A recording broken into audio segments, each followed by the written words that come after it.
Hello and welcome to another anime and fantasy video, and today we are going to take a closer look at why elves are so common in so many fantasy worlds. And what the reasons for putting them in is from the perspective of basically the makers of them, be them storytellers or just the marketing department. But before we're going to do so, let me quickly thank my Patreons for supporting this channel, as well as say thanks to all users of the YouTube thanks function.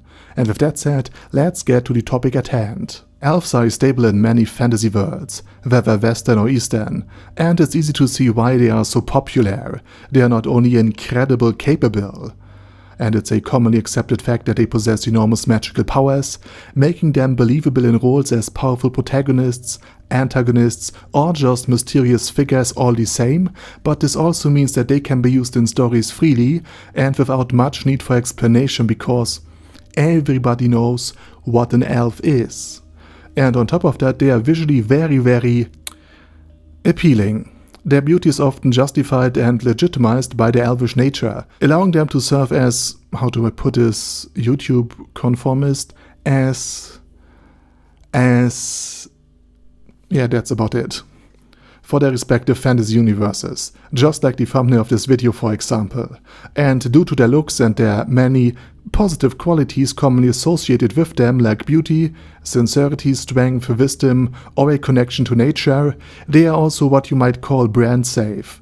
In other words, elves who fight for justice as heroes or alongside heroes, or for nature and beauty, are far less controversial than a genocidal villain who commits atrocities, especially if the villain is suddenly revealed to have just been a spy in the next movie.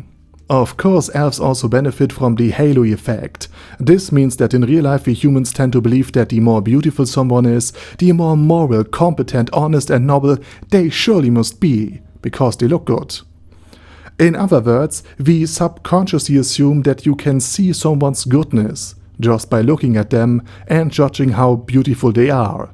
And in many fantasy stories, this often enough holds true. So this basically explains the abundance of elves in many fantasy stories.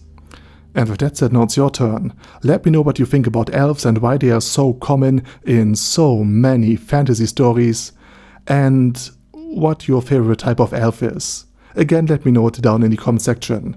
And while you type, I say thank you very much for watching, thanks to all of my Patreon members for supporting this channel, and as usual, I say my special thanks to all of these names listed here.